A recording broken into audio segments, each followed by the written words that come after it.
আসসালামু আলাইকুম।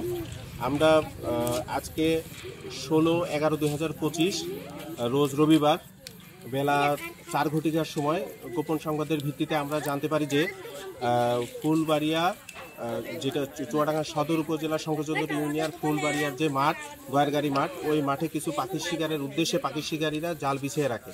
এর প্রেক্ষিতে আমাদের সংগঠন Bangladesh wild life and nature ইনিশিয়েটিভের সদস্যরা খুব দ্রুত এখানে আসে। সেই সাথে চুয়াডাঙ্গা সদর উপজেলার নির্বাহী কর্মকর্তাকে অবহিত করা হয়।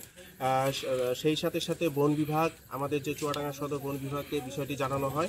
তার প্রেক্ষিতে আমরা এখানে আসার পর প্রশাসনের উপস্থিতিতে আমরা ওই মাঠে উপস্থিত হই। এমনকি সেখানে যে আমরা বিস্মিত হয়ে যাই যে এখানে ওই জালে প্রায় 8টি মৃত পাখি পায়, একটা পাখি পায় যেটা হলো বেঁচে থাকে।